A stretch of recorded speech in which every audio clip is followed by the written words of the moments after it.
Hello friends, બધા લોકોનું સ્વાગત છે અમારી સરકારી માહિતી સ્ટુડિયોમાં. તો મિત્રો, આજનો ટોપિક આપણો એ રહેશે કે જૂનાગઢ મ્યુનિસિપલ કોર્પોરેશન એમાં ભરતી રહેલી છે. તો 2024માં તો કુલ કેટલી જગ્યા છે, કઈ કઈ પોસ્ટ છે, કઈ રીતે આવેદન કરવું અને કઈ રીતે એમને ઓનલાઈન અરજી કરવી અને છેલ્લી તારીખ કઈ છે, તો એ સંપૂર્ણ માહિતી અમે આપવાના છીએ. તો બન્યા રહેજો અમારી સાથે વિડીયોના અંત સુધી. વિડીયો પસંદ આવે તો લાઈક કરજો, શેર કરજો અને સબસ્ક્રાઈબ ચેનલને જરૂર કરજો કે જેથી કરીને આવનારા તમામ વિડીયો છે તે તમારી સુધી પહોંચી શકે. તો ચાલો આપણે હવે શરૂઆત કરીએ. તો મિત્રો, જૂનાગઢ મહાનગરપાલિકા ભરતીમાં ફોર્મ કેવી રીતે ભરવું, તો એમની સંપૂર્ણ માહિતી અહીંયા આપવામાં આવેલી છે. જૂનાગઢ મહાનગરપાલિકાની મંજૂરી થયેલ સેટઅપ પૈકીની નીચે જણાવેલ જગ્યાઓ સીધી ભરતીથી ભરવામાં નિયમિત કરવામાં આવે છે.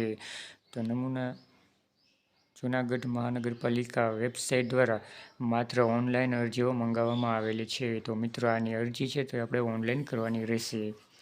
આ માટે ઉમેદવારોએ જે ગુજરાત ગાંધીનગરની જે વેબસાઇટ આપેલી છે તો એમાં અરજી કરવાની રહેશે. તો અરજી જે વેબસાઇટ અહીંયા આપવાનું છે, Junagadh municipal corporation .org website પર તારીખ 9/1/2024થી લઈને 14 કલાક સુધીમાં, એટલે કે તેમની છેલ્લી તારીખ છે 31/1/2024, તે દરમિયાન રાત્રિના 12 વાગ્યા સુધી એ ઓનલાઈન અરજી આપણે સબમિટ કરવાની રહેશે.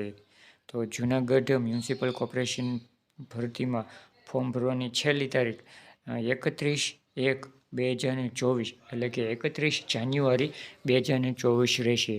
તો જે કોઈ વ્યક્તિને આમાં જો કોઈને ફોર્મ ભરવું હોય તો નીચે આપેલી જે વેબસાઇટ છે તો એમાં તમારે સીધું જવાનું છે, અથવા તો કોઈ ઓનલાઈન ફોર્મ ભરતું હોય તો એ વ્યક્તિનો આપણે સંપર્ક સાધવાનો છે અને એમની સાથે આપણે સંપૂર્ણપણે વેબસાઇટની માહિતી લઈને આપણે ઓનલાઈન અરજી કરી શકીએ છીએ. તો એ ખાસ જૂનાગઢ રહેતા હોય અથવા તો જૂનાગઢની આસપાસ રહેતા હોય તો એ વ્યક્તિ માટેનું છે.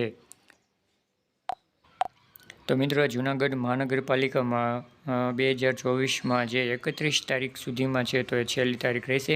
તો જે કોઈ પણ વ્યક્તિને જે આમાં ફોર્મ ભરવું હોય તો તે ભરી શકે છે અને ડાયરેક્ટ ઓનલાઈન જ અરજી આપવામાં રહેશે. તો જરૂરી ડોક્યુમેન્ટ હોય તો એ તમે સાથે લઈ જશો અને એમાં જે વેબસાઇટ આપેલી છે કે જૂનાગઢ મહાનગરપાલિકા .com આપીને એમાંથી તમારે સંપૂર્ણ માહિતી મેળવી લેવાની રહેશે. અથવા તો અમારી ડિસ્ક્રિપ્શનમાં વિડીયોના લાસ્ટમાં આપેલી છે તો એ ત્યાંથી તમે પણ એમની મુલાકાત લઈ શકો છો અને જરૂરી ડોક્યુમેન્ટ સાથે તમે ફોર્મ ભરી શકો છો. અને એમની ખાસ તારીખ છે 31 તારીખ. તો 30 તારીખ સુધીમાં આપણે ફોર્મ ભરી દેવાનું રહેશે. તો જે કોઈ પણ વ્યક્તિને આમાં ઈચ્છા ધરાવતા હો તો એ વહેલી તકે ફોર્મ ભરી દેજો, તો જેથી કરીને મોડું ન થઈ શકે. તો ફરી વખત મળીશું નવા અંદાજ સાથે, નવા વિડીયો સાથે. તો ત્યાં સુધી જય હિન્દ, વંદે માતરમ.